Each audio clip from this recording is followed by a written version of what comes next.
कपड़ा दे दिया तो 6 महीना के लिए अपना दुख दूर हो जाएगा, ठीक है। लेकिन अगर हर कोई चीज माने अन्नदान, वस्त्रदान और जलदान, स्वर्णदान, भूमिदान, अनेक प्रकार का दान होता है, ये कुछ दिन के लिए दुख दूर कर देगा, लेकिन फिर भी वही दुख में रहोगे। लेकिन जिसको ज्ञान दान मिल जाता है, ब्रह्म ज्ञान मिल जाता है, उसका हमेशा के लिए दुख दूर हो जाता है।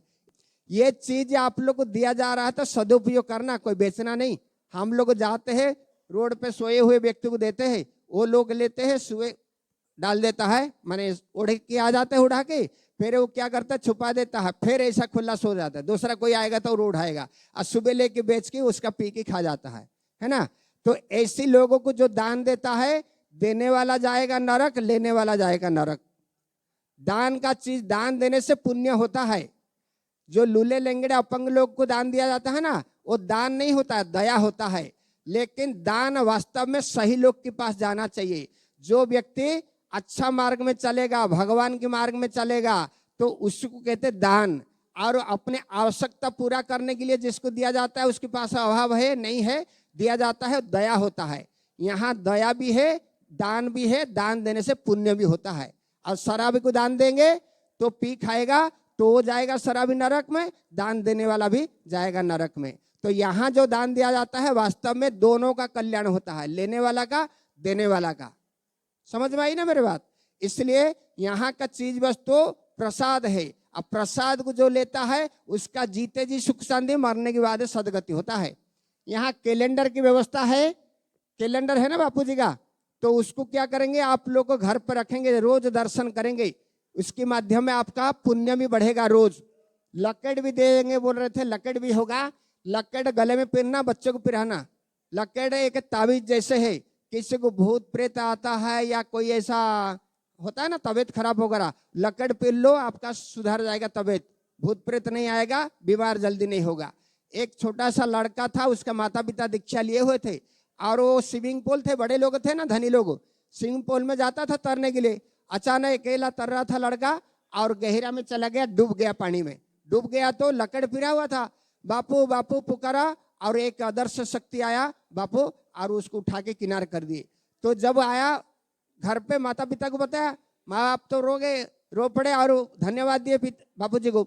लेकिन जब बापू जी व्यास में बैठे थे, सत्संग सुना रहे थे ऐसी समय पे, और लड़का उसके माता पिता गए अपने जगह पे लाइन में, बहनों की लाइन अलग, भाइयों की लाइन अलग, तो दर्शन किए। ये लड़का जब गया ना, बापूजी बैठे यहाँ और वो 10-20 फीट दूर में है लड़का। बापूजी खुद बोल दिए, क्यों तू डूब रहा था और पुकारा, मैं बचाने में देर किया? तो लड़का सोच रहा है मैं तो कोई बताया नहीं किसी को, ये बाबा कैसे जान लिए? तो बाबा कोई व्यक्ति नहीं है, विभूति है, अंतर्यामी है और अवतार लेके आए हैं। इसलिए जिसको जो तकलीफ है, जिस समय जो बुलाएगा बापूजी उसको उद्धार करते हैं, ठीक है। तो इसलिए अभी आप लोग को जो भी दिया जाएगा प्रसाद समझ के करना उपयोग, और आपको क्या करना, उनकी जो अभी भी सुने हो, मैं सुना रहा हूँ, कोई बात सुनाए थे भाई लोग को जो पहले से, ये बात को अपने जीवन में रख के चलना, आपका भी कल्याण होगा और अपने गुरुदेव का सत्संग भी मैंने आप लोग को पचेगा कि आप लोग सुने हो, समझे, है ना। चलिए सब लोग को खूब खूब धन्यवाद। अभी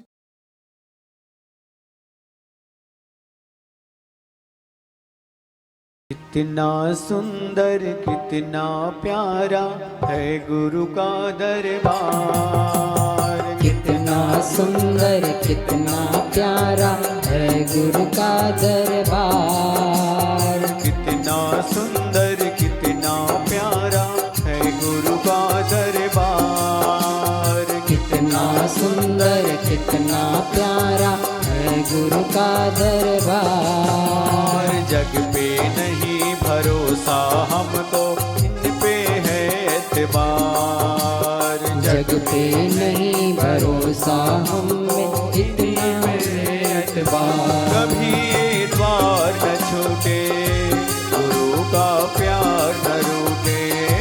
कभी ये द्वार न छूटे, गुरु का द्वार न छूटे।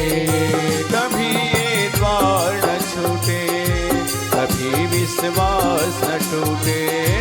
कभी ये द्वार न छूटे, गुरु विश्वास न छूटे।